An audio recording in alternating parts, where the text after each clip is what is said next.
Okay, the first order of business with circles is totally understanding the basics of these guys. So let's get a solid foundation of the basics, and so we can grow off of that. So talking about central angles first, clearly the root word is center there. So any angle that is touching the center. All right, so we have the center of our circle there. So this angle right there, let's just call it 120. Well, that angle is going to be equal to the corresponding arc. Okay, so we can make a rule. We can just say angle is equal to the arc. All right, and you might see angle represented as theta as well. All right, so that's as easy as it gets. Angle equals arc when the angle comes from the center. All right, when we have an inscribed angle, inscribed meaning it touches the circle at all three parts. So here at the vertex and obviously over here. So mainly we're focused on at the vertex. So the relationship here, let's call this guy, we'll call it 50.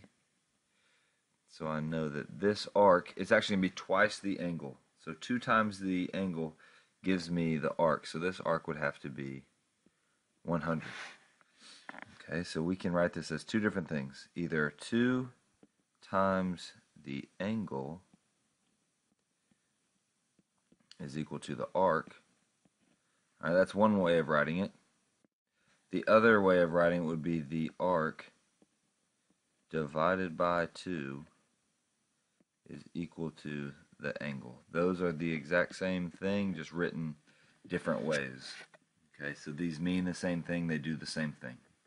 Alright, so hopefully that example was basic enough. So let's do one that is a little bit more challenging.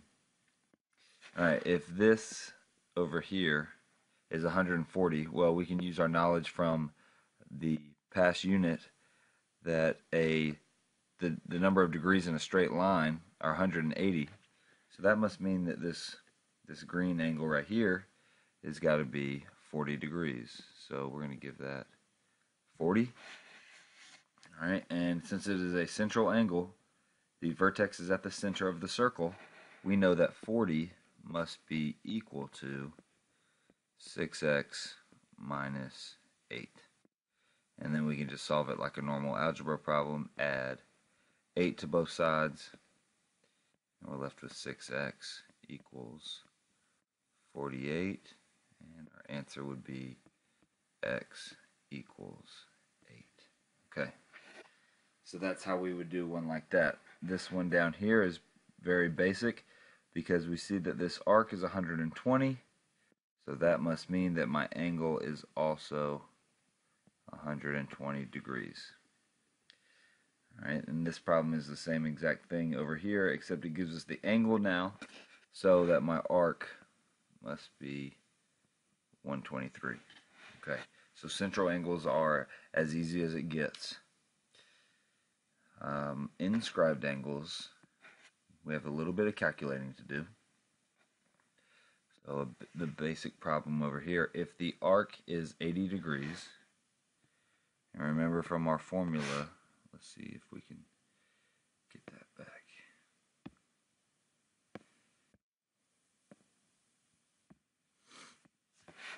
From our formula over here, we are given the arc, so we're given the arc of 80. All right, and we can use either of these to get the angle. So arc divided by 2 equals the angle. So my angle here is going to be 40. Alright, this problem we have to pay attention to where it's asking for. It's asking for this guy over there. And we're actually going to use our knowledge of the entire circle to help us with this one. So if we know that this red piece up here is 75 degrees, and I know that this green piece has an angle, an inscribed angle of 95, well, I can use one of my formulas over here to find this arc, to find this green arc.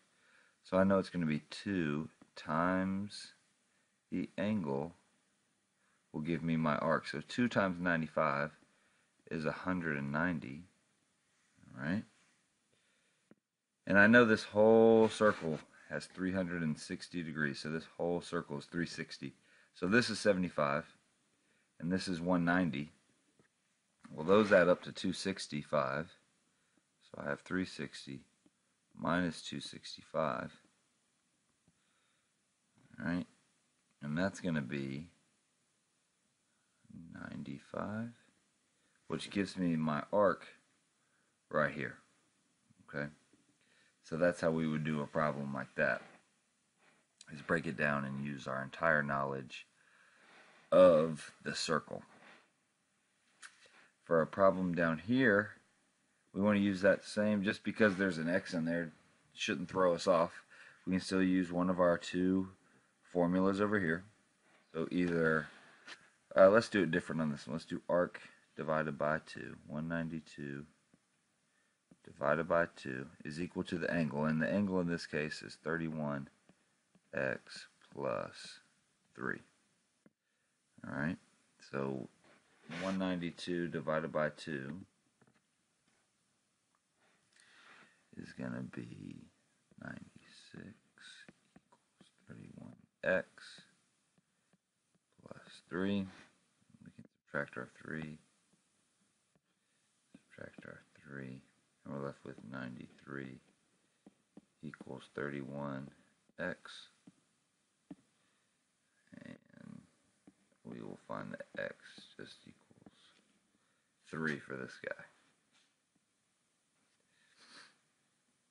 Okay, and we can always go back and check ourselves by plugging 3 back into the angle.